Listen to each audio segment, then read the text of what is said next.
Developing right now, a Florida judge is hearing arguments just days before the trial against George Zimmerman begins. Now, one of the most important motions at issue today, whether scientific evidence is admissible. The state wants to use an expert who says Trayvon Martin is heard screaming on the 911 call. Now, the defense wants to block that evidence. Trayvon Martin's family has maintained that voice was their son. Zimmerman claims that it is his voice. Take a listen.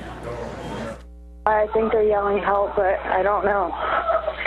Just send someone quick. Say stop. Okay. Does he look hurt to you?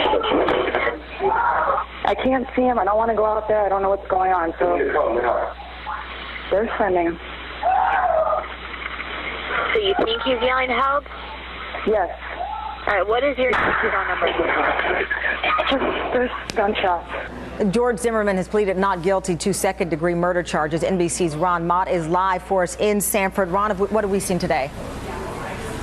Hey there, Tamara. Well, anyone expecting a little snappier pace to today's court proceedings are probably a little disappointed because so far we've not heard any testimony on this FRYE hearing, this F-R-Y-E hearing that they are calling it here in Florida. And that relates to this 911 tape we just heard. One of the experts who's listened to this tape, a gentleman by the name of Alan Reich, has made perhaps the most declarative conclusions about who's speaking at which times on this tape. He contends it's his opinion that it is Trayvon Martin who is yelling, quote, "I'm begging you," and stop right before the gunshot was heard. The defense, of course, is arguing otherwise. They believe that the scientific methods used by that particular expert are not generally accepted in the voice recognition community. That's what the judge is going to determine when they get around to hearing this argument. So far today, though, they've spent most of the time talking about the defense argument that the prosecution should be censured in some way, sanctioned in some way for allegedly withholding evidence from them. And some sparks on the stand right now. One of the co-counsel for George Zimmerman is on the stand being cross-examined by the prosecution today. So it's interesting testimony, but not related to the 911 call as of this time. And Ron, let me ask you, I do know that as well, in this two-day hearing, there's some key words or phrases that are also being discussed, whether they can be used or certain language can be used once this trial actually begins on Monday or the jury selection starts. Right, and the court has not heard that in testimony today. And essentially what the defense is asking is certain highly charged words such as profiling be banned from use in this case because they would tend to show Mr. Zimmerman in an unfavorable light to the jury.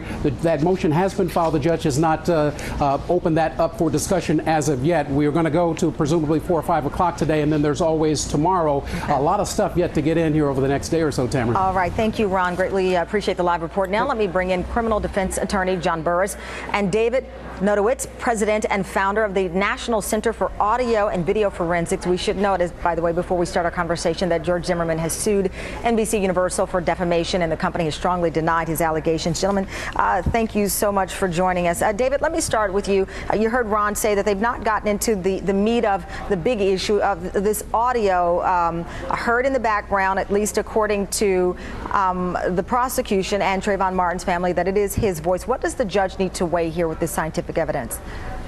Well, it's a very controversial technique that the prosecution, I think, is relying upon in this case, because the audio is extremely hard to hear.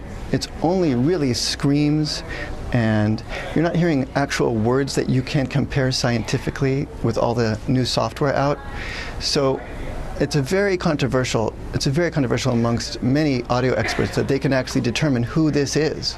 So when you say controversial, is that a more gentle way of saying that there's no way to absolutely determine whose voice that is? From my perspective, at this point, with my knowledge and all the aspects of this audio, I think it is not possible to determine who it is on the tape. I think it's a little cavalier to definitively determine who it is. But as you well know, the prosecution says it has experts that it can present that will, given their various opinions on the audio evidence, would lead to the fact that it is Trayvon Martin's voice. How does the judge, who is not a scientific expert, and we've seen this many times, Casey Anthony trial, a lot of high profile, where it does come down to evidence in science or the analysis of evidence through science where people just don't understand, and they have to decide if that witness, that expert like yourself, is credible. Yes, you're exactly right. I don't know how the judge is going to be able to determine this. I think he's going to have to allow it in for now, and he's going to have to see what the experts say on both sides, and they're just going to be in their hands. There's going to be a witness who made this 911 call, who I'm guessing will be up on the stand, and they can take this witness through that audio step by step, and I think that's going to be why they're going to allow it. I'm not an attorney, but I believe from my experience that's what's going to happen. John, let me bring you in. You are an attorney, and we enjoyed talking with you and your perspective. One of the motions also that they're looking at is phrases and certain words. The defense has filed this motion to block the use of some of the following words: vigilante, profiled, self-appointed neighborhood watch captain, wannabe cop. They also want to dispute that he got out of the car after police or the dispatcher told him not to, he being George Zimmerman, and that he confronted Trayvon Martin. Talk to me about the strategy there, especially, for example, the word profile or any variation of it. Yeah, I can see where that would be a troubling issue for a judge to allow in. It is an explosive word, and it's not likely, I think, that the judge would allow that to come in. That's a conclusionary term. It's an opinion. But I do think the other statements, as it relates to getting out of the car and being a self-imposed kind of law enforcement officer, may very well come in. But any opinionated words that describe what he was doing, vigilante type work, that's just not going to come in. I think it's more prejudicial and probative. I think the judge would not allow it.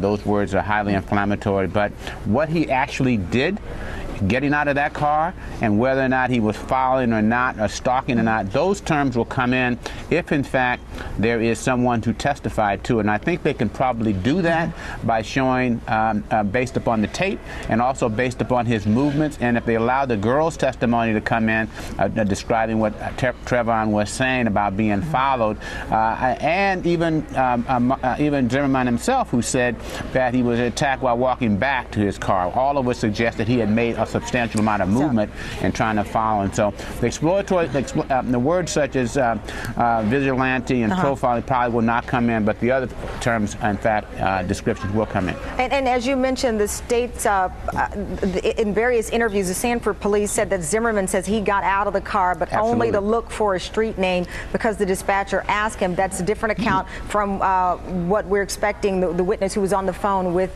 Trayvon Martin to say.